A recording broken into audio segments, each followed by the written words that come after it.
I got a note from Councillor Humphreys. She is stuck on the train working her way up, and Councillor Perry is out of town on business. Council, may I please have a motion to adopt the item as circulated? The agenda. Thank you. Councillor Gardner, thank you. Councillor Thompson, second. Any comments or questions on the agenda? Councillor Gardner.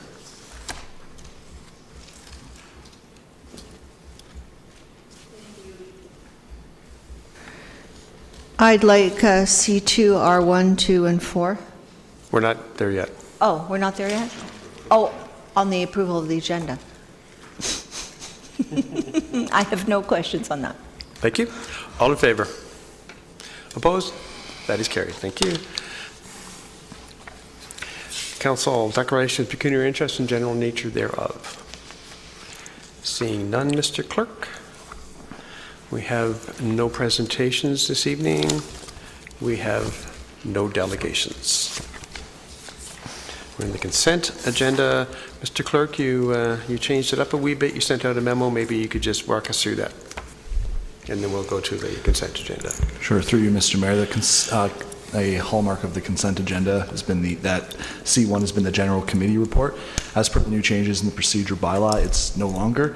So the consent agenda tonight consists of 3 sets of minutes and 1 memo. And then if items to be pulled from last week's GC meeting should be done so at the next section, the standing committee reports. Okay. Thank you. Council, everybody good with that? Okay, we'll move to the consent agenda. There's 4 items on the consent agenda. Council minutes of April 24th, council minutes of April the 25th, pardon me, the planning minutes of April the 25th, planning minutes of March the 28th, and mayor memo with respect to the LSRCA board highlights from March the 23rd. If there's no one who would like any of those pulled, could I please have a motion to adopt the consent agenda? Councillor Thompson, thank you. Councillor Kim, seconding. All in favor? Opposed? Oh, I'm sorry. With your voting pads? Thank you, Mr. Clerk.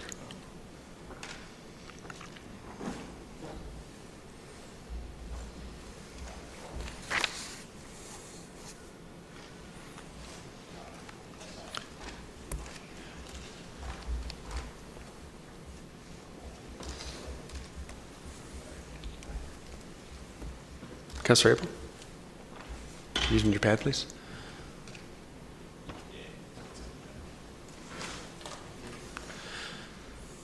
Thank you. That passes. Thank you. Standing committee report. Mr. Clerk, again, just walk us through that if you would. Absolutely. Through you, Mayor Daw. Any items there's just 1 standing committee report on the agenda tonight. Subsequent items pulled will become S2, 3, 4, and going on. Okay. Well, would anybody like? Councillor Tom, Councillor Gardner, thank you. I'd like to put S1 sub R3 as S2. S1, R3? Naming it parks. Just like that. Yep, thank you. And you had another one, I'm sorry? That was it. I just said S2 is the new number for that one. Okay, thank you. Councillor Gardner. So I'm a little unclear. I want C2 from last week, so that would be S1 C2? R8. Oh, I think we moved C2 to the main agenda, didn't we? That's R8, yeah. Okay, so I would like, please... That's the Brooklyn Avenue? Yes, it is. So I'd like R1, S1, R1, R2, R4, and R8. Thank you. Anyone else? May I please have a motion to adopt the items not requiring separate discussion? Councillor Thompson, thank you. Councillor Tom, using your tablets, please.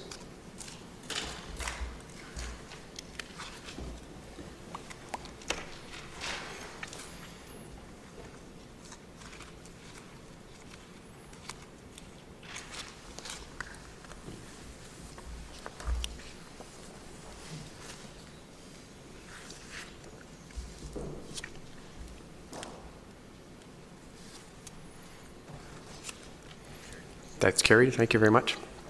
Councillor Gartner, you pulled item R1, Joint Operations Center Additional Works. Motion, please. I'll approve as is. Thank you. For a second, please. Councillor Kim. Councillor Gartner. You may remember last week I was had some doubts about the financing for this, and the sources are Parkland and sources are parks and facilities development charges and roads and related development charges. So with respect to parks and facilities development charges, to begin with, and I did speak to Mr. Elliott about this, and he said it would be difficult, but we do collect DCs for operation centers, like the Parks Operations Center, and we do collect DCs for the actual parks. So I think that that should be broken down. We should know how much we have in each, dedicated to each of those two things. Because a facility like a JOC and park development are two completely different things. And the same with the roads and related.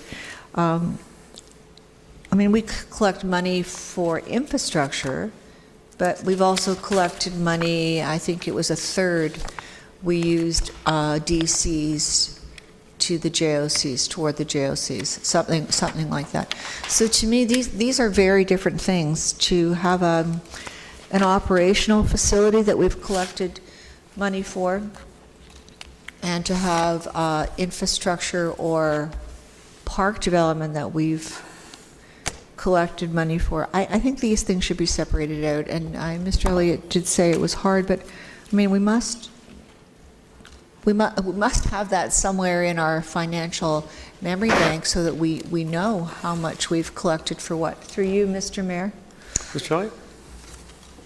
Through you, Mr. Chair, the development charge background study that was conducted in 2014 attempted to establish how we thought we might spend Parks DC money that we collect in that ensuing 5-year period.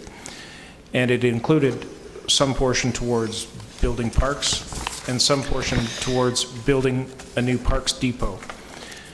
In the roads, we also did the same thing. We anticipated building all kinds of roads and road improvements and widenings and different things that are growth related, as well as a component of that roads charge was for a depot for the roads department. And so when we built the JOC, we knew that it was going to be a combined one. We used the two portions towards the JOC.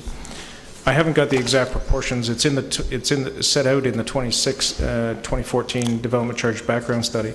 But when we set that study, we agreed in that study that we would hold parks development charges in a singular reserve and not into two separate reserves. So that's why it's in one reserve.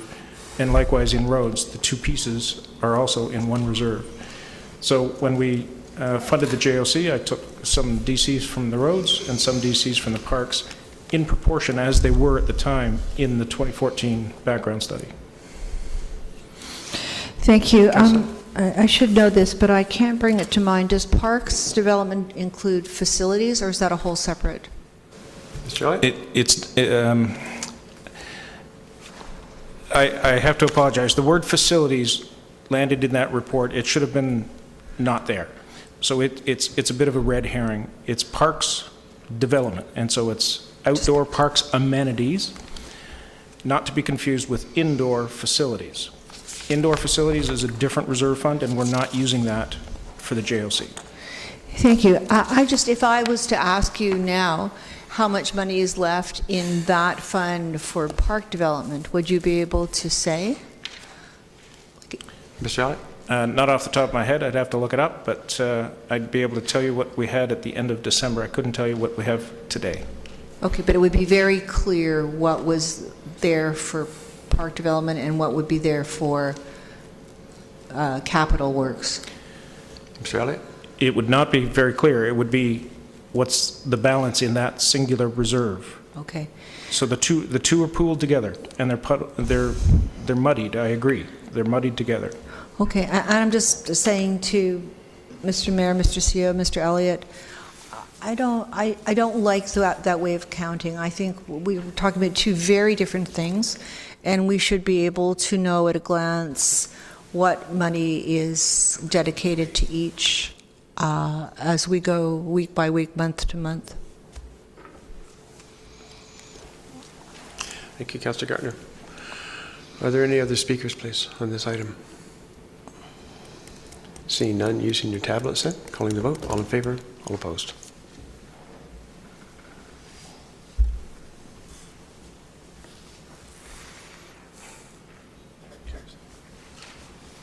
That passes 7-0. Thank you very much. Councillor Gardner, you had R2, which is the communication and community engagement strategy. Move as is. Thank you. Is there a second, please? Councillor Thompson? Thank you. I'd just like to say again what I said last week, to congratulate our communications manager and her staff for providing not only a comprehensive communications strategy, but a meaningful one, and one that to me looks like it is not going to cost us a tremendous amount of money. And we all know that the public has been unhappy in the past with our communications strategy. It has improved in the last while, but that has been one of the main complaints that I have received over the years. So thank you very much. Thank you, Councillor Gardner. Any other speakers, please, on this item? Ms. Mackenzie Smith, Councillor Abel. Thank you, Mr. Mayor. And I wanted to just follow up. I had asked about the sampling and some information about the surveys. And Ms. Mackenzie Smith replied the next day to all of us and gave me those stats. So I thank you very much for the follow-up. And again, I would echo the same. It's a very nice report. Thank you, Councillor Abel. No further comments or questions? Well done, Ms. Mackenzie Smith. Thank you very much. All in favor, please, using your tablets.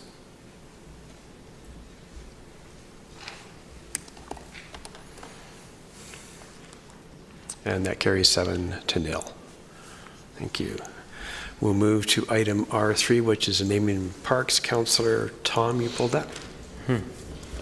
This is the naming I parks. can't move. Okay. Can Yeah. someone move the recommendation, please, from GC? Councillor Marakis, thank you. Second. Councillor Kim. Councillor Tom, back to you. Thank you, Mayor Dawn. Upon thinking about this a bit more in the last week, I just think, in my opinion, we should be going with staff recommendations for these parks. If we decide, I think as a council, that we want to create a policy for the auctioning off of naming rights for various town assets, we should come up with that policy first before we begin to allocate town assets that are going to be named off in that fashion. So I think if we're going to create some sort of a process whereby we can have different groups auction off certain assets that we decide, I think we should have a policy in place before we do that, so we don't get into trouble. But going back to you last week, I think the staff recommendations to me are fine, and I think that there was some talk last week about, I think it was the Benjamin Pearson Parkette that was taken out as not being heritage worthy, or the name but not being worthy enough. But I think when our museum staff and staff make a recommendation, we should follow it. At least with this, they have more of the information than we do. So that's all I have to say. And I think my request would be, if possible, we could pull all 9 parks, or however you want to work it. I guess the ones location 4 and location 1, I think they were, no. It's on the screen. Oh, great. So, yeah, if we could. Thank you. So they're being, does that suit your needs, sir? Yeah. Okay, great. Councillor Thompson. I mentioned it last week, and I certainly agree with Councillor Tom's perspective that when it comes to location 1, staff picked a name, Benjamin Pearson Parkette. They were a family of record until 1867, and so I think that's sufficient enough for us to recognize it and move forward rather than take that away from that family. We don't know if other relatives of that family stayed or to what extent it was, but, you know, staff followed a policy and a process in identifying that family. And so for myself, I'm not in favor of taking that away and reserving it for a future fundraising event. And I do support the idea that, you know, we need to be cautious about reserving these parks for future fundraising events because we have no policy around it. And I think it's a good idea in general, but, you know, as we've seen with the Hoedown, and I'm sure with the Mayor's Golf Tourney, there are more organizations than there are the ability to fund. And so you need to have a policy around it. Otherwise, I'm sure there are a whole host of organizations out there within the community that would love to have a fundraising event like that to raise funds for whatever needed projects they have. And so, you know, I think we should first focus on developing a policy for that, and for the time being, follow through on the staff recommendations before us so that this development can move forward. And then once we have that policy in place, then start talking about reserving future parks. So I won't be in favor of recommendation 3 or recommendation 4. Thank you. Are there any other speakers, please? Councillor, I'm going to call the vote then. Councillor, before I do that, actually, I'm going to go to the CAO because we have had a chat and we talked about it briefly last week about a policy. So if you could fill us in for those of us who have poor memories from last week. Certainly, Mr. Mayor. Staff have a policy for park naming and a donation process, but we want to do some more work on this policy before moving it forward. We want to make sure there are appropriate minimums in place when park naming is being auctioned off so that it doesn't go for a nominal value. So we're looking at a sliding scale depending on the size of the park and its presence in the community to make sure that there's an appropriate amount of money that goes back to the community in return for that amount that is fundraised. Thank you, sir. So with that in mind, I will call the vote. Councillor Tom has requested that we call them separately, so I'll call items 1 and 2 together. Linda, can you do that for us? Or did I just mess you up? It might be quicker just, okay, so we'll call for item 1 that the report be received and using the tablets.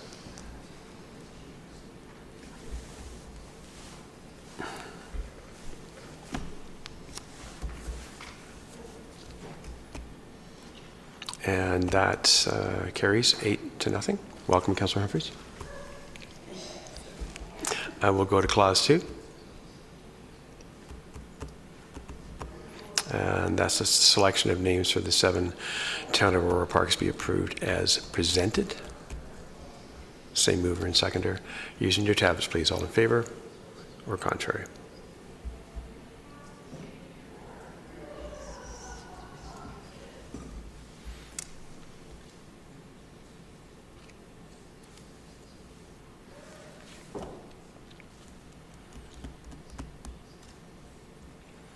And that carries on a vote of 6-2.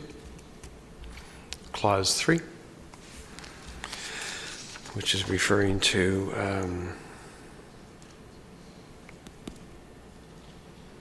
the next one, Linda.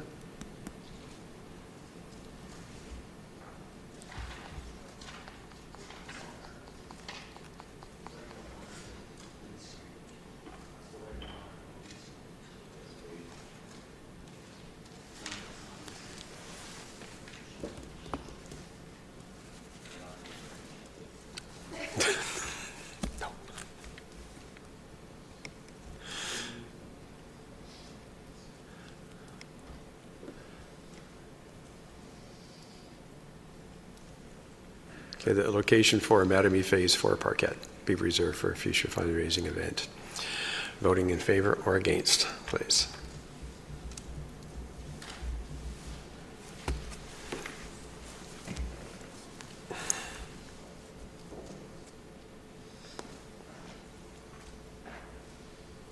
Three in favor, 5 against. That is defeated. We'll do clause 4, then I'll come back to the clerk for a recommendation.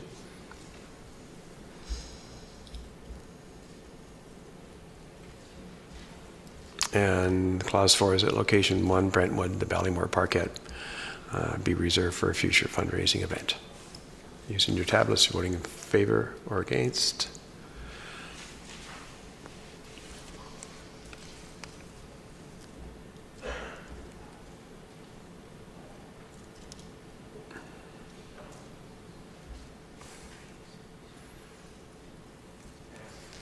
That fails. Councillor Tom? I'll move the staff recommendations from last week for those two parts. Second by Councillor Thompson. Mr. Clerk, is that an acceptable wording? Thank you. So using, if there's no comment or question, I think we've already discussed it. Oh, we're going to give Linda, we'll give Linda a chance. So item, location 4, Mattamy Phase 4 Parquet, and location 1, Brentwood Parquet would be approved as presented by staff. That's the, Mr. Clerk, am I correct?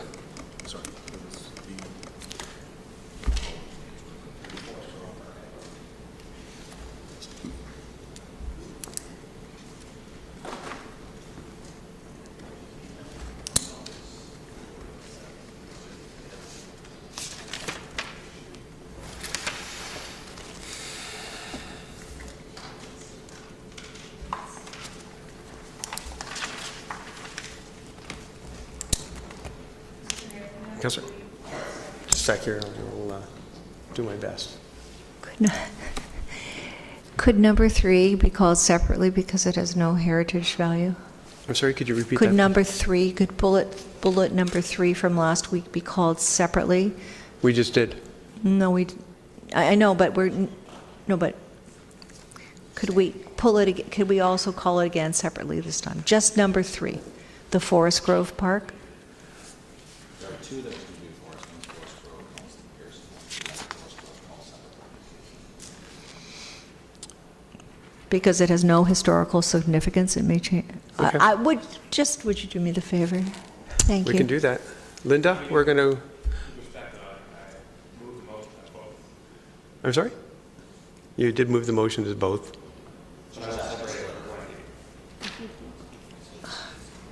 Just a second, I'll wait till the clerk comes back. I'm fine making the motion as two separate. Just, we'll split it, that's all.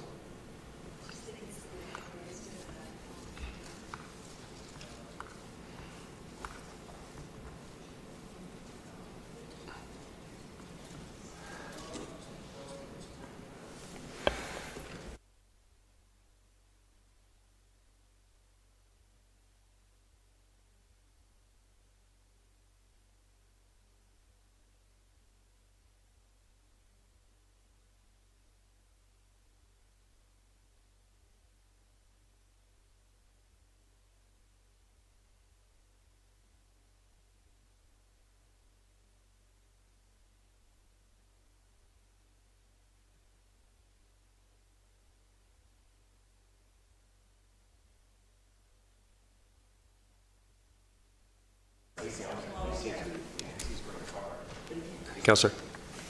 Mr. Mayor, this is not acceptable. We have paid a lot of money for this system. We've had it for a long time. We've had a lot of support. It's not the system, it was the changing of the, when the clerk was, it's not the system, it Well, was. for anybody watching this meeting, I mean, this looks unacceptable. So I'm just going to say it's unacceptable. Well, it was more of a logistics issue than anything else. So that's location 4, which is found on page 3 of 12 of item R3 from the GC meeting.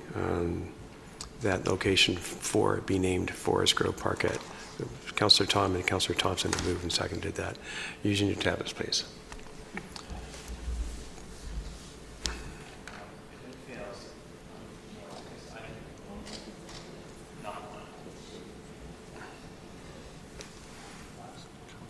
Councillor Kim, please.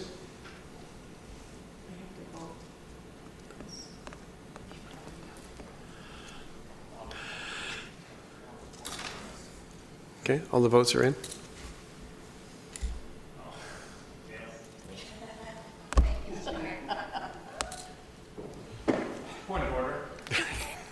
Sir? Believe the motion that was, no, I mean, I could have probably raised this before the vote, but like, the motion was for both to be approved. And we voted it to be split. Anyways, it doesn't matter. I mean, it has taken place, but now we have to move the motion again, that both be, Okay, so the motion from Councillor Tom is it seconded also by Councillor Thompson? You still seconding it? Thank you. That staff recommendation. that the two items revert back to the naming suggested by staff. Yes. Okay, so calling the two together, using your tablets, please. I'm sorry? Yeah, you're just writing a new motion, basically. Okay. Sorry, guys.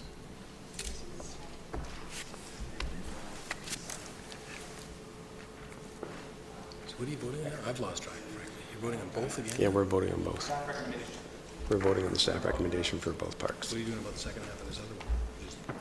Well, that one failed.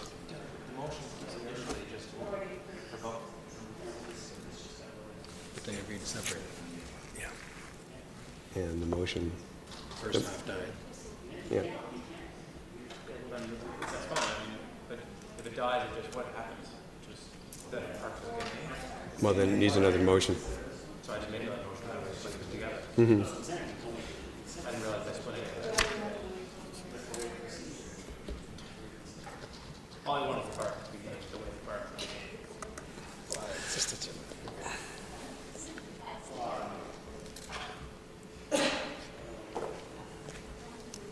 There ain't no system that keeps up to this, just so the That's, record. I agree with you there. No, I'm just saying. Okay, the motion is at staff recommendation for location 1 and 4. Michael wants to talk. Councillor Thompson.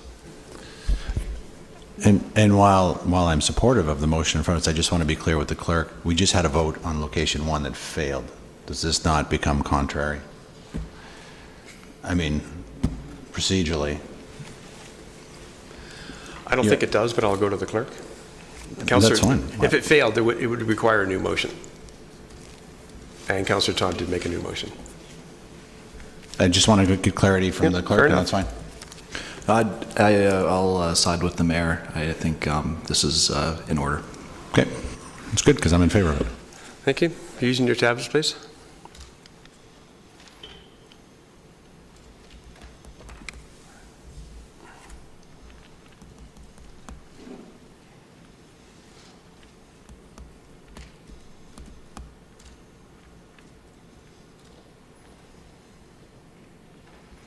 Carries 5-3.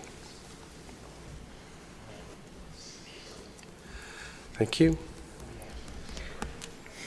Councillor Gartner, you pulled R4, which is the Aurora Historical Society request for funding. I'll move as is. Thank you. Is there a second for that, please? The Aurora Historical Society request. Thank you, Councillor Humphries. Councillor Gartner. So I figured this was going to be a short meeting, so I thought I would say a couple of things about this report. So the ask is from the Aurora Historical Society for $2,700 approximately to store historical artifacts. The artifacts are mainly paper products such as books and archival material. And I learned recently that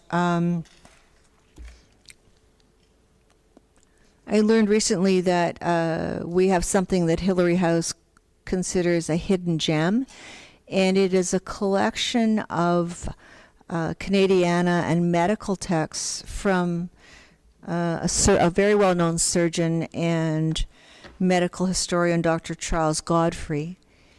Dr. Godfrey was a friend of Murray Koffler's, and Murray Koffler was very, very kind to the Historical Society by the way of money and interest. And Murray Koffler was one of the two brothers who had Koffler's drugstores. that now have morphed into something quite different. Anyway, Mr. Koffler passed away, and I just think his passing should be noted because he was very good to the town of Aurora.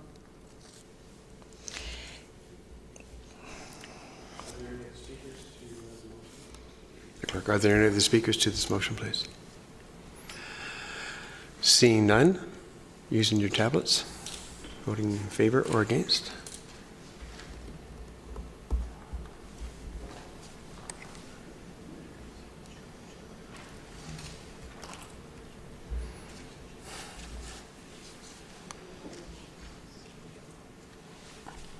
Carries unanimously. Councillor Gartner, you pulled item R8. I did, thank you. Which is somewhere in my pile. This is about Brookland, and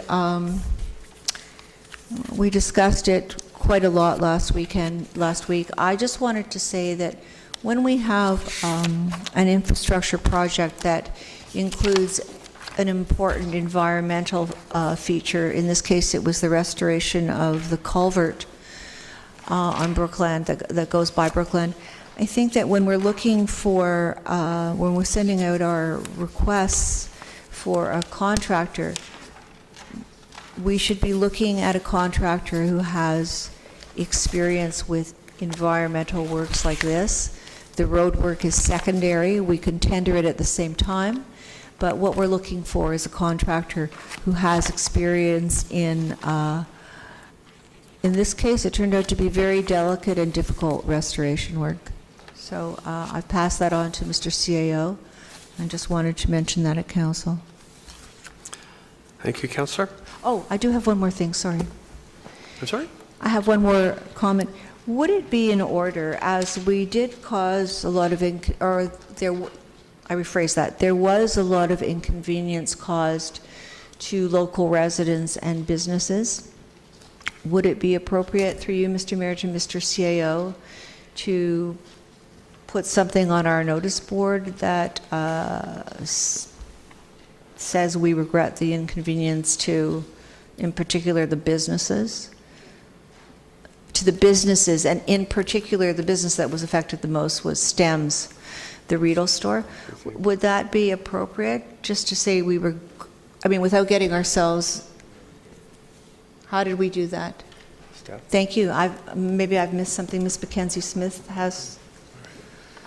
Ms. Mackenzie Smith? Through you, Mr. Mayor. At the time, we did put something in the notice board encouraging people to visit those businesses, and that the entrance was not affected as a result of the construction, and asking residents to support local businesses, and in particular the ones in those plazas. Thank you. Did we name names in that case? Through you, Mr. Mayor, I would have to go back and check. I'm not sure off the top of my head, but I can look into it and let you know. Thank you. I think it would be fair to, I mean, we would include the liquor store in that as well, but I think the other side of the plaza, the other side of the road was more affected, and I would like to acknowledge the businesses that we might have affected. Thank you. Thank you, Councillor Gartner. Seeing no further, Councillor Thompson. Just briefly, I appreciate Mr. Ramuno providing that information with us with regards to the role staff plays in the administration of the contract and the oversight and so forth, because I know there were a number of questions and concerns about it last week, so thank you very much for that information. Councillor Abel. Thank you, Mayor Daw. And I had mentioned last week at General Committee the disruption to our businesses and inconvenience to our residents in the area. And sometimes the scope of work gets sort of beyond control. And in this case, there were a lot of wet days. I did want to note that I work at Westview Golf Course, and we didn't even use the irrigation system until September. So it was an extremely wet season. We normally have the sprinklers going June. So it was a very wet season. But one of my comments is the stark removal of vegetation along the culverts and the impact that it may have on runoff, and the streams themselves feed into the Tannery Creek, which leads down to Wellington and flooding. So, we do try our best to mitigate any removal of vegetation, but I do believe the director explained to me that they had to address the slope, and therefore it required the removal of the vegetation. So there's a lot of things that we can learn from this going forward, and not all projects are the same scope and easy. This is, in my two terms, one that is at the extreme of how things can not add up, and it just seems to accumulate in a long project that we don't normally see. So I appreciate some of the communication and management comments that were gleaned from this situation, and hopefully weather cooperates and challenges on culverts are understood, and we're able to meet the challenge of dealing with it. So I appreciate this coming forward. Thank you, Councillor Abel. Councillor Gardner, second time. Thank you, Mr. Mayor. And, we need to bring this down to a level of reality for everybody. What we actually did was we destroyed habitat of, Mr. Mayor's looking at me with that look. We destroyed habitat of squirrels and skunks, and we took down trees that had hollows for nesting places. And those places to nest and to live are becoming more and more rare. And I don't think that this had to happen, but we are going forward. And to bring it down even to a closer level, a friend of mine lives in the apartment building, and she lives on it's the 4th or 5th floor, and she actually had a squirrel make a nest in her bag of earth that she left out over the winter because there was no other place. That's a pretty dire consequence, to have a squirrel climb up to a 4th or 5th floor balcony and find a bag of earth and make a nest there. So again, as Councillor Abel said, going forward, we really do need to take more care with our natural environment. Thank you, Councillor. Any other speakers? Councillor Humphreys. Thank you, Mr. Mayor. And just a quick question, apologies if it was asked or communicated earlier, but with the contractor doing the activity, were we anticipating that type of clearage to occur and a replacement of vegetation? I believe I heard that. So it's something that, do we just assume that was the right thing to do and then really maybe look at it closer? It's just a question for staff. Mr. Milner. Through you, Mr. Mayor, yes, the design drawings did identify a number of, through the arborist report, a number of trees and vegetation that need to be removed as part of the culvert replacement, but there's also a replanting program in place, and that replanting will happen this spring and early summer. Okay, perfect. So through you, Mr. Mayor, it sounds like that was the plan, although the impact was unfortunate for the neighborhood. We can discuss again, though, but thank you very much. Councillor Marcus. Thank you, Mr. Chair. I think we've talked about this one a lot, and there's been a lot of issues, and I think the thing that we need to be mindful of, and what I think is most important to us, is the disruption to our businesses and to our residents. And I think that's what we've asked our staff to look at moving forward, and to be proactive and to minimize that disruption. And I think that our CAO has heard us loud and clear, and I think that when we looked at this specific project, there was some communications problems between departments, and we've been assured that that's been taken care of, and moving forward, we're going to make sure that that doesn't happen.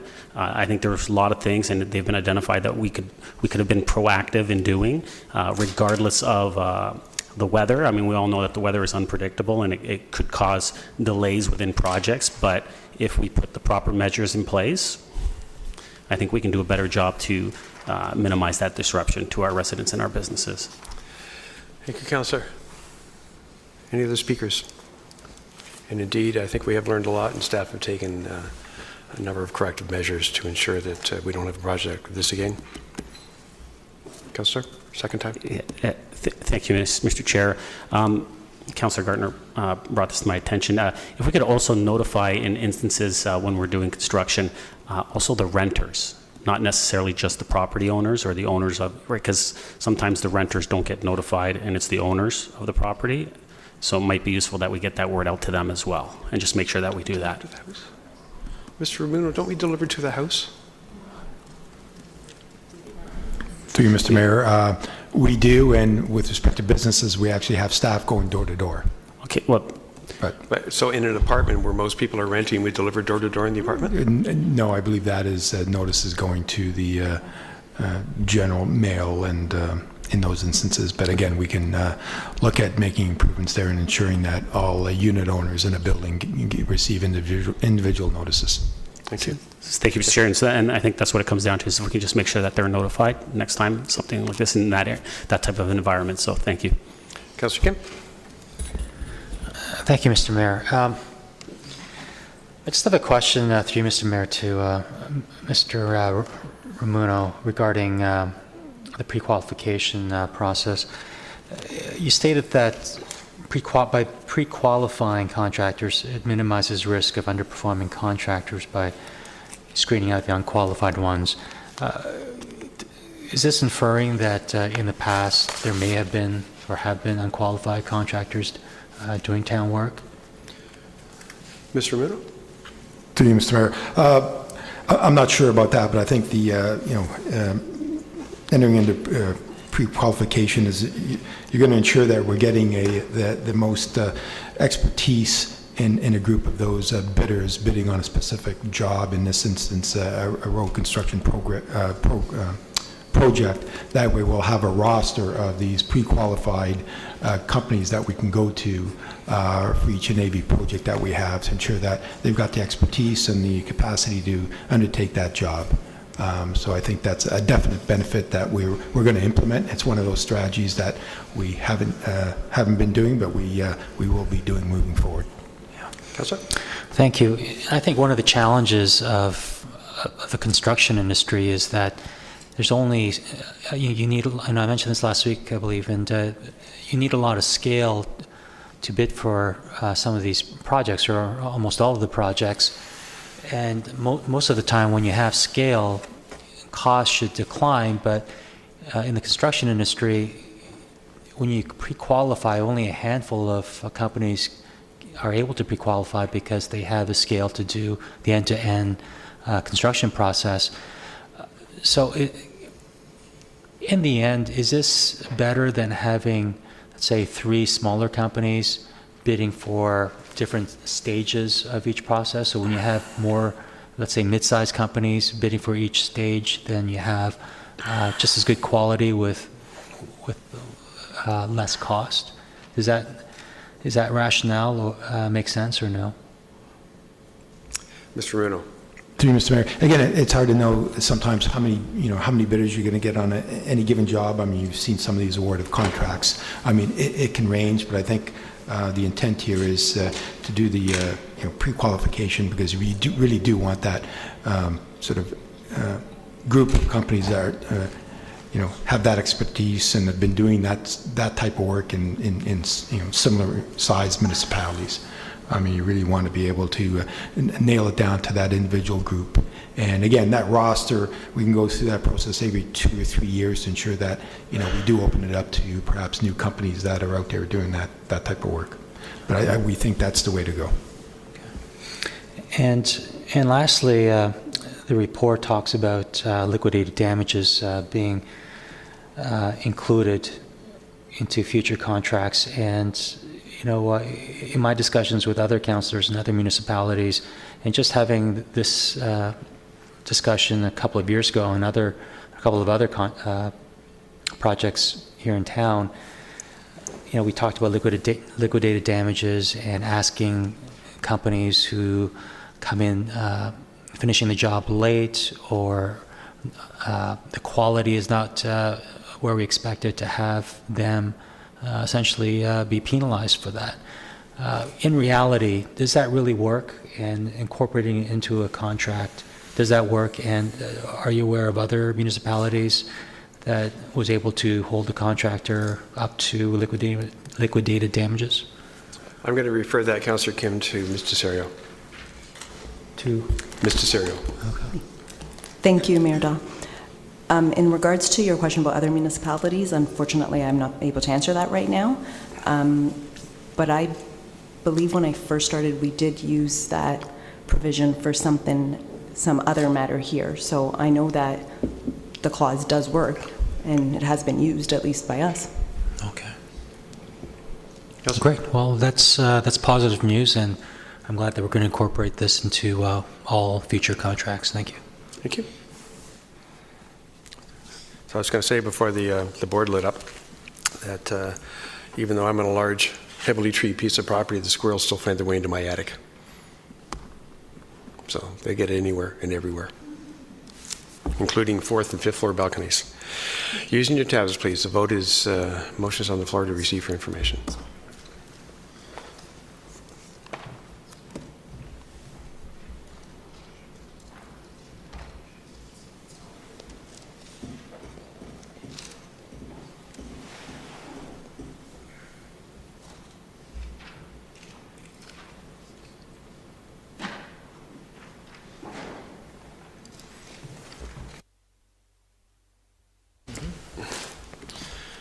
Mr. Clerk? Apologize, Mr. Mayor. I'm not too sure why it's not showing up in the iPads, but I'd be happy to do a recorded vote if. Thank you. No problem. Recorded vote's been requested for item R8 regarding Brooklyn Avenue construction. The recommendation is to receive the report for information. Mayor Daw, how do you vote? Yes. Mayor Daw votes yes. Councillor Humphreys? Yes. Councillor Humphreys votes yes. Councillor Thompson? Yes. Councillor Thompson votes yes. Councillor Perry is absent. Councillor Tom? Yes. Councillor Tom votes yes. Councillor Kim? Yes. Councillor Kim votes yes. Councillor Maracus? Councillor Maracus votes yes. Councillor Gartner? Councillor Gartner votes yes. And Councillor Abel? Yes. Councillor Abel votes yes. The motion carries.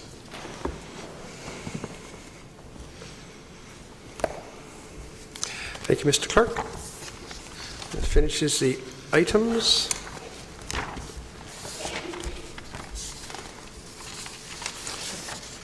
We are moving to motions.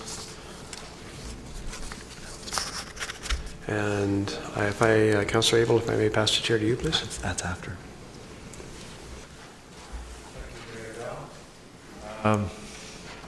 We have a notice of motion, or a motion for which notice has been given. Mayor Daw, would you care to move your motion? Thank you, Mr. Chair. I'll move as it is, and I apologize. I just noticed there's an oversight. It should have been seconded by Councillor Tom. I'll ask for a seconder. Councillor Tom? Thank you very much, Mayor Daw. Would you care to carry on? Thank you very much, Mr. Chair.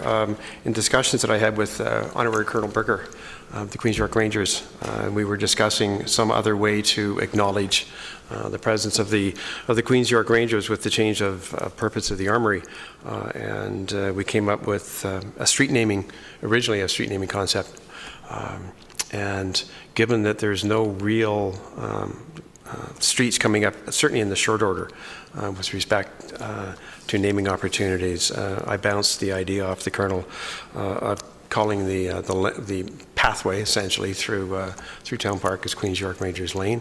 And he thought that was quite appropriate, certainly given the proximity to the old Armory. That is, my motion is to call that lane, or have staff investigate the opportunity of naming that as Queen's York Rangers Lane. And further, that we give the old Armory the honorary address of 1 Queen's York Rangers Lane.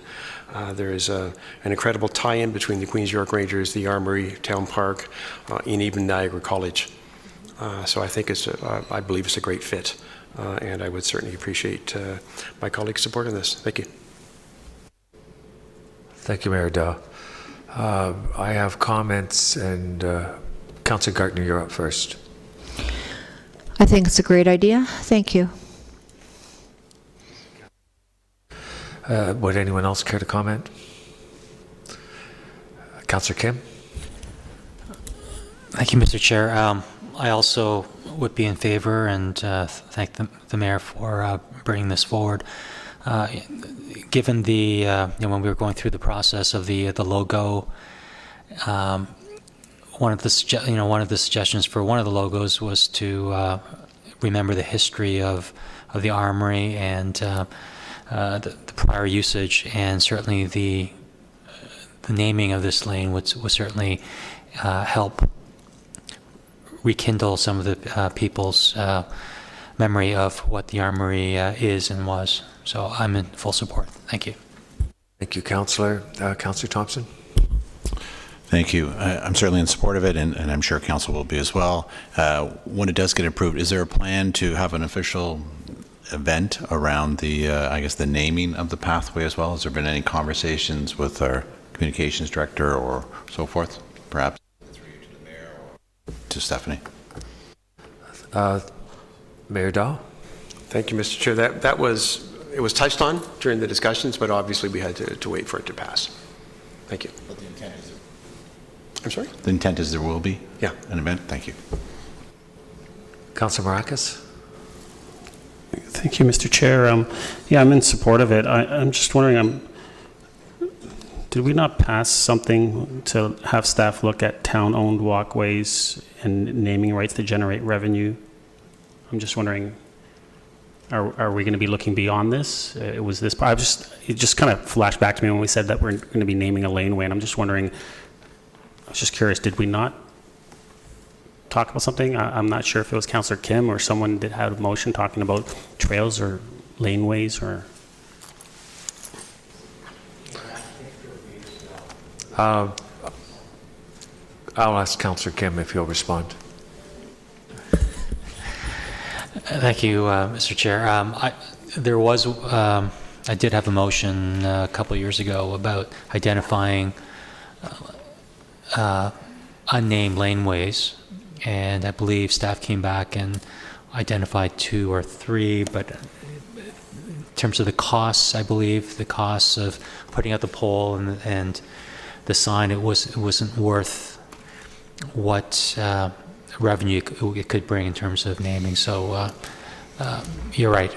My motion did come up on that, but it wasn't really related to this, but yeah. Councillor Maracas? Thank you, Mr. Chair, and thank you, Councillor Kim, for refreshing my memory. It's a great idea. Thank you for bringing it forward, and look forward to walking on the new Queens York Rangers lane. Taking a stroll. Councillor Humphreys? Thank you, Mr. Chair. Great idea, Mayor Dahl. I think it's really perfect, really appropriate, and maybe when it does get all forward, and hopefully moves forward, that we can arrange celebration during farmers market time and have some time for that commemorative. Congratulations in terms of having this building acknowledged as what it used to be for a long time. So I think it's great. Looking forward to it. Thank you for coming up with that great idea. Councillor Tom, you're the only one that hasn't spoken to this. I just think it's yet again another great opportunity to honor, the Queens York Rangers. They make up the part of the fabric of Aurora, and this is a great idea. And so, of course, when the mayor came to me, I thought it was a great idea. And again, I think this is a really nice way to honor Aurora's Reserve Regiment. Thank you. Mayor Dahl, if I could, if we're going to put up some signs and recognize it perhaps in an event, would we want to have staff report for a cost on the event? You will see that the first clause actually says the staff investigate, so they would come back to us with what that. Thank you very much. Councillor Gardner for a second time. Thank you, and I do think we have to honor our Queens York Rangers and everything they've meant to the town for so many years. And I have noticed in the last few months they've been out twice selling their little tags and raising money for various, I guess issues would be the right word. So I hope we can all support them with a little bit of money in their box. Thank you. Seeing no more comments, I'll ask for a vote. All those, if the pads are working, we'll try it, okay? Away we go. I'll pass the chair back to Mayor Daw. Thank you very much, Councillor Abel. That carries unanimously. It does indeed.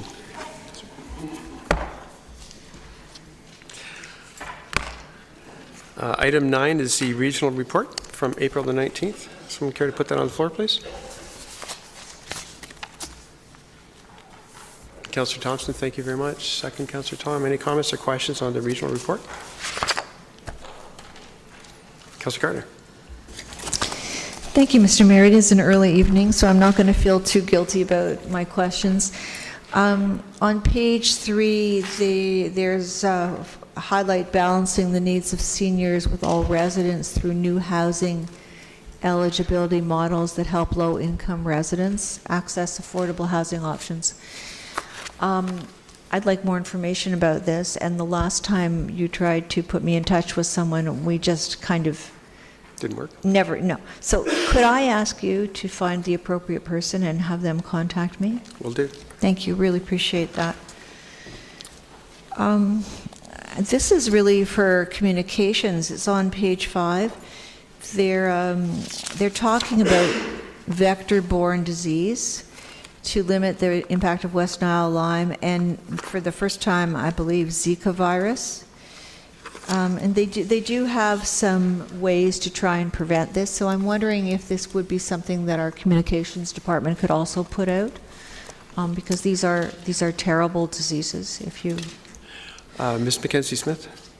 Through you, Mr. Mayor, we certainly can. What we generally prefer to do is just to avoid any confusion amongst the public around what is a lower tier versus upper tier responsibility. We generally prefer to share the information that is coming out from the region, as they are the authority on the matter. So we will certainly make sure that we share information that is coming from the region. that would be great. Thank you. Councillor Thompson. Oh, I'm sorry, I'm not finished. Sorry.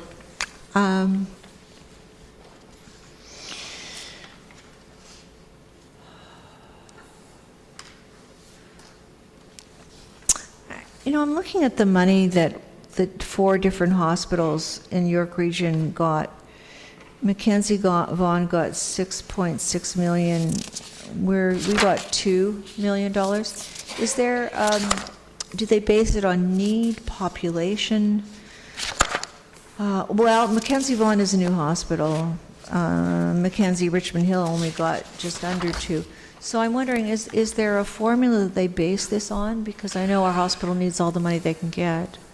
Yeah, unfortunately, I do not have the details. That was an agreement that was struck in 2009. So that's before my time on regional council, so I don't have all the details. I can certainly get a contact person for you in terms of that. But like I say, it goes back to 2009. There's a fairly detailed, comprehensive report around that. Then I'm going to assume that that is a fair division of money. I would think so. Okay. That was done it was done at regional council, and was certainly done in conjunction with the hospitals that are named here. Thank you. There's something interesting on page 7. It has to do with development activity in York Region. And it says that over the past 5 years, official plan amendment approvals are up 48%. Now, I don't think that's really a good thing. They seem proud of it. I'm quite surprised. There have been 40 official plan amendments. So of all the applications that were approved, half of them were amendments to the official plan. Do you have any information on that? Or Mr. Ramuno? Not off the top of my head. I don't know if Mr. Ramuno might. Through you, Mr. Mayor, again, it's spread out over the 9 municipalities. So again, we've probably seen, a number of amendments in any given year, and in some of the larger municipalities, you do see quite a number of amendments. They may not be all that significant, but I don't think it's all that unusual considering the growth spurt that we went through over the past 4 or 5 years. Thank you, and I know through Mr. Mayor, to Mr. Moon, I know that's not a question that you can really answer, but I am surprised that half of the applications had official plan amendments. And then there's something here about 360 degrees kids. I don't think that's something that this council knows a lot about. And I don't know that much about it. It's the project in Richmond Hill that helps homeless youth and youth in trouble. And I'd like to know more about it. Do you have any? They've got a website. Okay, so that I'm They're just- located at the hub in Richmond Hill. Yeah. And they've been around for quite a while. So, I can get you the web link. thank you. Well, thank you. No, I can find it. The York Region Public Works employees held a fundraiser for them. So I think that's really great and worth stating. Thank you. Thank you. Councillor Thompson. Thank you, Mayor. And I don't know if you can answer this on the spot, but I was interested to read that in the regional report, the York Region announced a partnership with the University of Toronto with regards to technology and transportation, and we all know transportation's a huge concern, not just here, but if you're driving around York Region.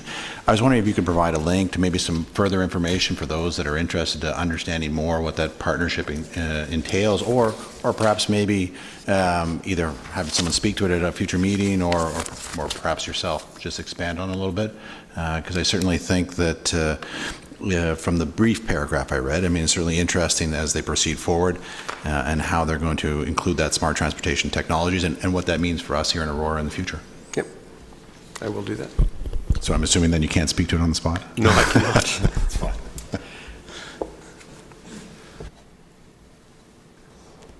Councillor Gartner for a second time. Just to follow up on that, it's this smart transportation technologies.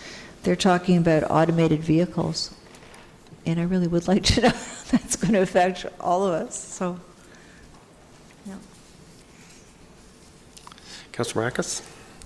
Thank you, Mr. Chair. Actually, just going back to the what Councillor Gardner brought up about development activity. I mean, I kind of agree with her.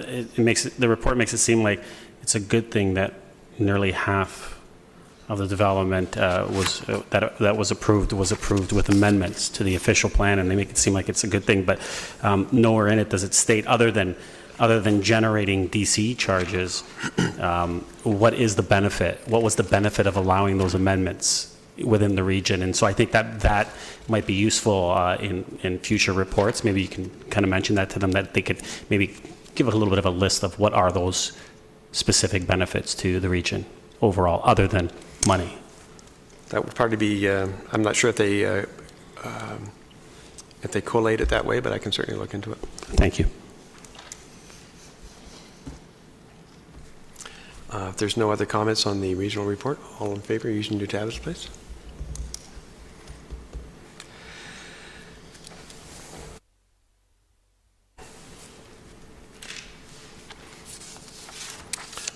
That finishes that item. We'll start with new business. I think it's my turn to start with you, Councillor Maracus.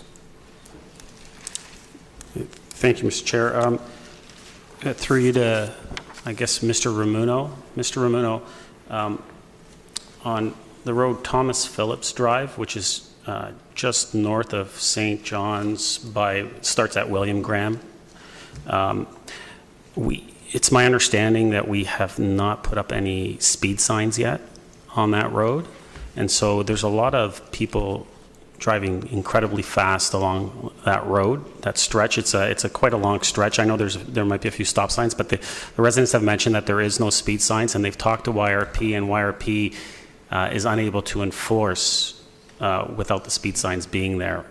So I'm just wondering, when will we be getting those speed signs up? And once we do get them up, could we also put up maybe one of those electronic speed signs just to deter speeders for the time being, and maybe do some kind of counts? I will look into it. Thank you, Mr. Ramuno. And then also through you, Mr. Chair, to Mr. Ramuno. Mr. Ramuno, I think I brought this up to you. I just wondering if you have an update. The potholes along Bayview, south of south of Wellington are incredibly dodgy. Everyone's having to dodge them like doing the solemn ski slope. So just wondering, have you had that conversation with the region, and when will they be going down Bayview and fixing those potholes? Mr. Mayor, I did request the region or our staff to contact the region to provide us with that information. I haven't seen anything yet, but as soon as they provide that information, I'll share it with council. I did get an update on that today. The Bayview from, and I didn't have a chance to communicate with Mr. Ramuno. Bayview from Wellington to Vandorf will be done this year. From Vandorf to Bloomington will be done next year, and the section from Vandorf to Bloomington will also include bicycle lanes. That's great to hear. Thank you. And then just one more. This is the, I guess, second, possibly third Sunday now with the retirement home along Murray, where the construction has been occurring on the Sunday. It's my understanding that that construction is not allowed without an exemption unless we allow construction Monday to Saturday, 7 a.m. to 7 p.m. We hear that all the time in public planning. And so through you to Mr. Ramuno. Mr. Ramuno, I'm just wondering, how is it and why is it that they keep working on Sunday? Mr. Ramuno?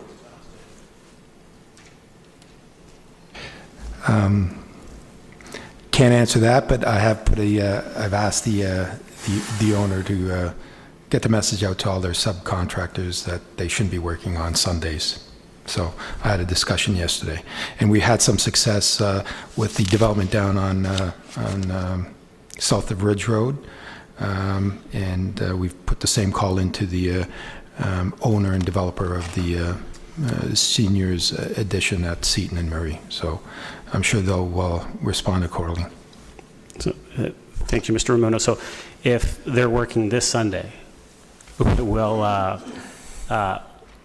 after we've basically told them twice now, I think, will there be any penalty enforced onto them?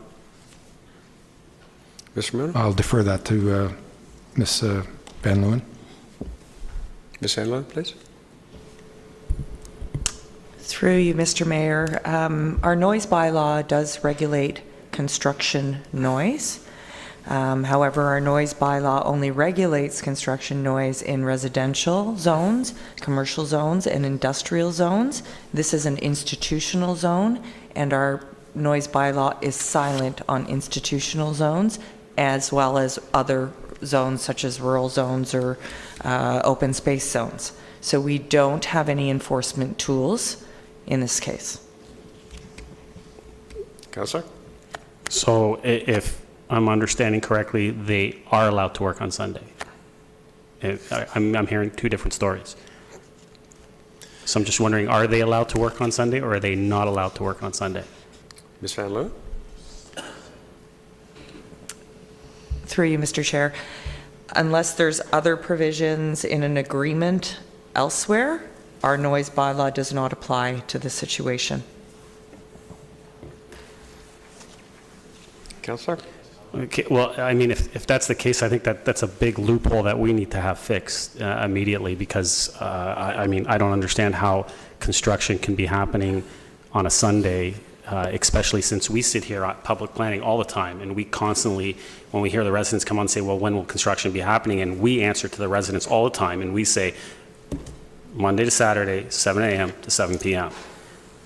And so I'm hearing now that in an institutional zone that there's nothing we can do, and they can basically work on the Sunday. And if that's the case, well, then I'm thinking about any other institutional zone within the town that's going to be redeveloped. Does that mean that they'll be working on a Sunday and there's nothing we can do about it? To me, that's a big loophole and something that we need to correct, and I think it's urgent. And I'm not sure, through you maybe to our CAO, is that something that you would need a notice of motion to put forward? What's your name? Through you, Mr. Mayor, it sounds like something that we would have to bring forward in a motion, but I'll investigate further with staff and get back to council. And thank you. And if that's the case, I mean, I'll come talk to you offline, and if that's the case, I'll be bringing forward a notice of motion in that regards, because I just think that that's unacceptable to have the construction being done on Sunday. Councillor Gardner? My understanding is that we can vote by, I believe it's 2/3, to make an amendment to the procedural bylaw on the spot if it concerns public good, the public good, Mr. Clerk? No? Public? I mean, we cannot amend the procedural bylaw, but that at this point in the council meeting, by 2/3 of a vote, we could move to make an amendment to the procedural bylaw for the public good? You want to waive procedural bylaw? Yeah. Mr. To make a... Is this with respect to? Yes. Councillor- I'm going to go to the CEO. See, Mr. Mayor, if you can allow staff to get back to you for the next cycle, I'm wondering why specifically institutional was left out. There probably was some rationale behind that, and I think it would be beneficial to bring that forward before council makes a decision. Thank you. I agree with you, Mr. CAO. I think it's just absolutely an insult to the residents. And again, my understanding is if something is silent, I think Mr. Muno was talking to this earlier, if something is silent, then we can do whatever we want, can't we? Can't we go either way if something is silent? Through you, Mr. Mayor, to Mr. Clerk, Mr. CAO. I'll go to Ms. Van Loon. Ms. Van Loon? Through you, Mr. Mayor, we don't have any enforcement tools. If it's silent, it's not in violation of our bylaw. And like I said, unless there's a provision in some other agreement, like a site plan agreement or some other agreement that I'm not aware of. But with respect to the noise bylaw, there is no violation, so we are unable to take action. Thank you. This is a huge oversight, and the sooner it can be corrected, the better. I'd like to ask about, we are going to have a special council meeting on May 29th to discuss possibly changing the zoning bylaws to be in conformity with the protections envisioned in the official plan. Last time we had a meeting of this kind, there was a problem with communication the week before the meeting. So perhaps through you, Mr. Mayor, to Ms. Mackenzie Smith, could you say what the intent is to advertise for this meeting? And I should have asked you beforehand, so if you can't answer. Ms. Mackenzie Smith? Through you, Mr. Mayor, I'll have to go back and verify. I believe it has been advertised in the notice board as well as through public notice. Mr. Romano may be able to verify that, but I can actually check through our files and get back to you later this evening. And the notice will be put out on social media and our website as well. Thank you, and right up to the time of the meeting. Thank you. You do not have to get back to me tonight. I do not want you to get back to me tonight. Councillor Thompson? New business? Councillor Gardner finished? Thanks, yeah. Yeah, I do actually have something to inquire about. As we know, last week was the start of the nomination period, and you wouldn't have to go farther than the Auroran to notice that people have already started putting their names forward, and that got me thinking about the election in October, and of course we're implementing internet voting. And so I guess my question to the clerk really is that will a progress report be forthcoming to council just to let us know the status, how things are proceeding?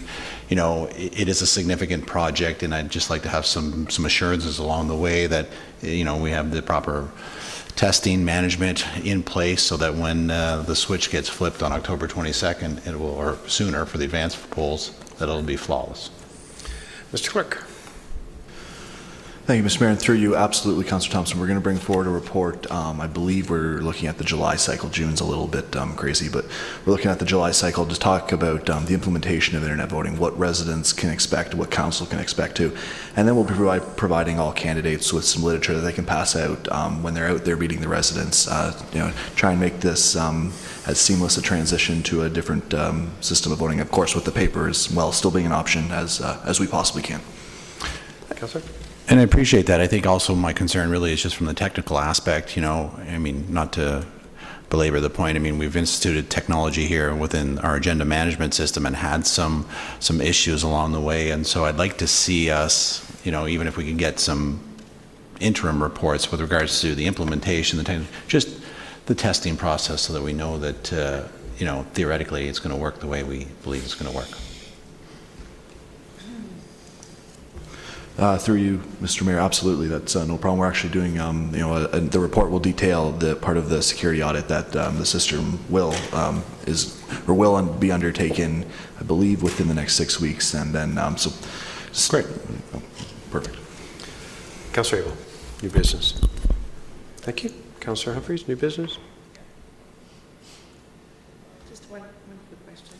No, just a quick, in terms of, and it was mentioned earlier, if the site plan for the construction that's going on at the additional residence at the nursing home, if there is an agreement there that says what hours of operation that they're supposed to work, maybe it's already in there and we just have to enforce the site plan. So hopefully we can just take a peek in there and see if it's actually stipulated, so that we don't have to worry about, I mean, the motion absolutely, but we probably don't have many of these, but we can see them starting to come forward for sure. Thanks. Yeah, Mr. Ramuno has made a note of that. Thank you. Councillor Tom, new business. Thank you, Mayor Daw. I also have an election-related inquiry. This will be the first election for the regional chair, and it's my understanding that the region has asked each municipality to carry out the election process for the election of the regional chair. I didn't actually know that in official capacity. I think I kind of stumbled over that information, but my question is there an added cost to the town for running that election or including that in our election processes? And will the region be picking up the tab or any added incurred costs for that service that the town is going to be providing? Mr. Clerk. Through you, Mr. Mayor, I don't believe there's any added cost to the town. What the region is or has confirmed, they will advertise that the regional chair is being elected now, and we'll include some of that within our own ads. But all we are going to do is add an additional race to our ballot and then report at the end of the night to the region. So I don't believe there's going to be too much additional cost or any at all, really, for the town. Councillor. Thank you. I just want to make sure that that's the case, and if there is any added cost, that I think it should be passed up to the region. Councillor Kim. Yeah, you should. You should. Councillor Kim. Thank you, Mr. Mayor. Just want to thank staff who contributed to making life a little bit easier during the windstorm on I think it was this Friday evening, and so kudos to staff for fielding calls. And my question is, I noticed that on Sunday, on Bayview, where those lights went down, those lights were cut, like I think two-thirds of the height was cut, and was being used to wire up some other cables. I'm not sure who I can ask, but will the old poles be still there side by side with the new poles that were erected? Or is that a temporary solution? I'm just wondering what the future is going to look like on Bayview with those two posts. Mr. Nader Rosny. Through Mr. Mayor, I'll take a guess at this, an educated guess, though. I've got someone in the business in my family, so I would imagine that the poles remain there for the other services, that they would have to move to the new poles. So the two poles will be there until cable providers, phone providers, anybody else who's also leasing space on the pole will use their own contractors to move their respective lines to the new poles, and then I would expect the remainder of the broken poles will be taken down. Okay. Thank you. I'm going to come back, start with Councillor Kim with PSA. Well, I'll come back. Otherwise, we're going to be going back and forth all night. New business, pardon me, PSAs. No. Councillor Tom? Just a brief one. I believe this is the last council meeting we have before Victoria Day, even though it's just under 2 weeks away. But I'll take this time to just extend, hopeful that Aurorans enjoy their Victoria Day long weekend, and I know I'll certainly be raising a glass to celebrate the official birthday of Her Majesty the Queen, and I encourage all Aurorans to do the same. Thank you. Councillor Humphries? Councillor Abel? Oh, wait a second. Whiplash here. I'm sorry. Farmers Market, don't forget, every Saturday, it was an amazing opening. It was packed. It was great. The new layout is exciting and fun, and great vendors. We have two, shouldn't highlight this, but wineries coming. It's very nice. It's a really great layout. It's wonderful. And also, it's Nurses Week. So if you haven't know a nurse, or my best friend from childhood, Kathy, nurse at South Lake, is doing a great job, and I just want to thank all the nurses out there and for all their hard work. Thank you. Councillor Abel. PSAs.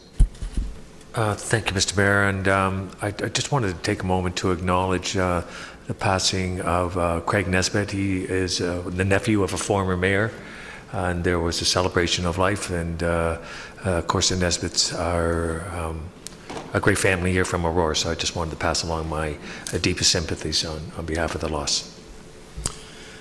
Councillor Thompson. Just following up on the hydropole thing, unfortunately it has happened before in Bayview. It happened a number of years ago, and so they did actually do that 2-pole installation, switched over, and then pulled up the poles. So I'm sure they'll follow the same practice. But my question actually has to, if possible, through you to Ms.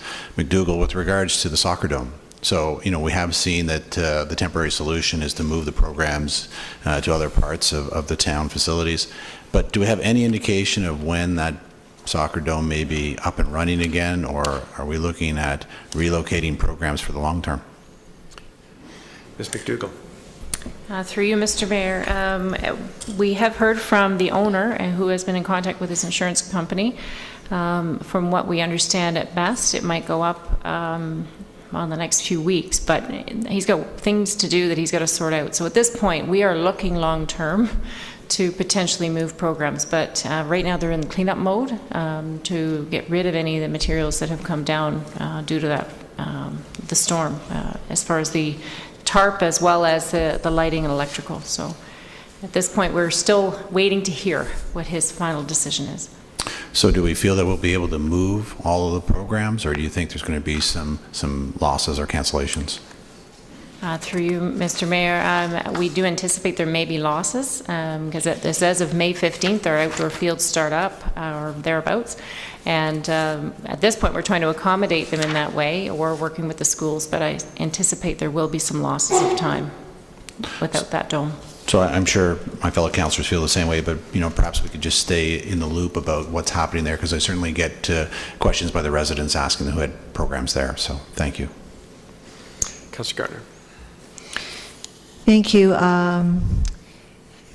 You, Mr. Mayor, and I were at the Sarah Art opening on Friday night. It just keeps getting better and better, and there was also a much bigger youth category this year. And so I want to thank all of the artists and staff, and it was a great event.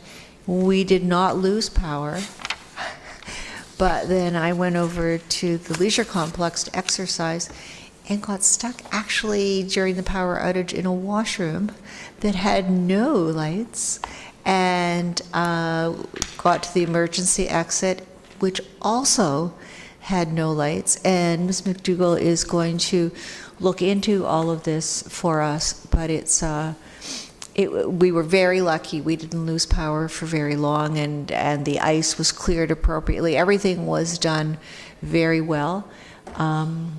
But I think we still need to check our emergency lighting for various aspects of our facilities. So thank you for doing that. Councillor Maracus.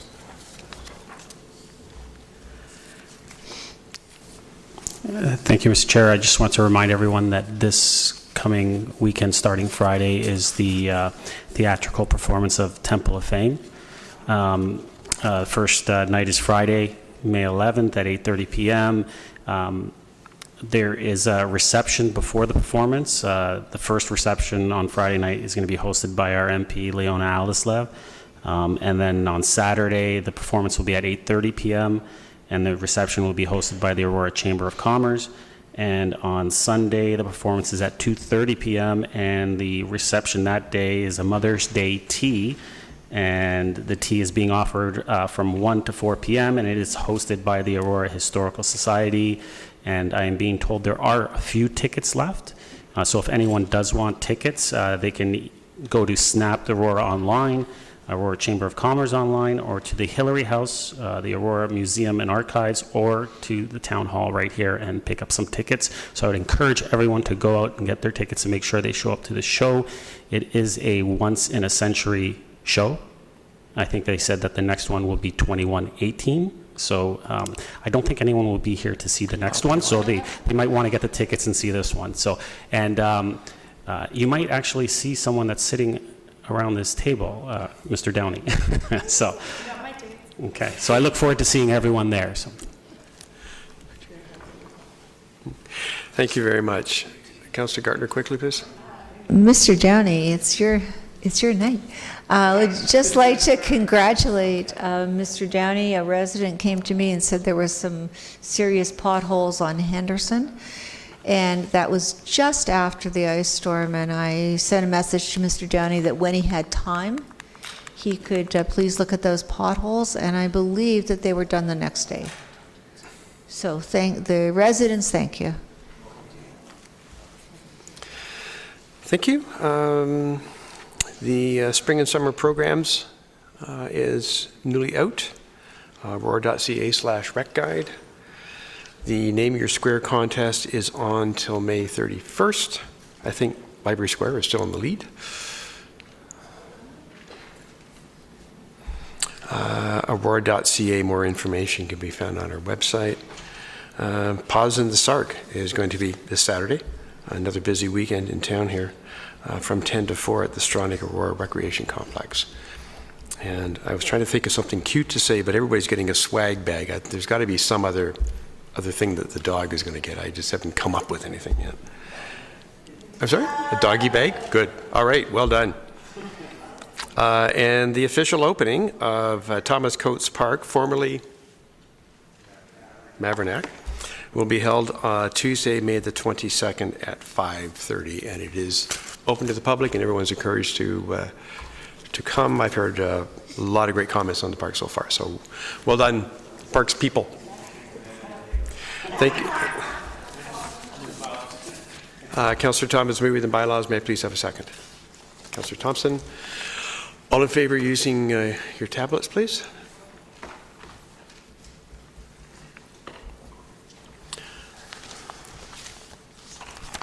I have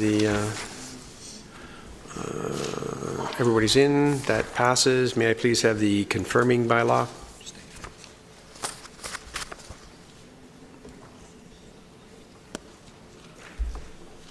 By hand.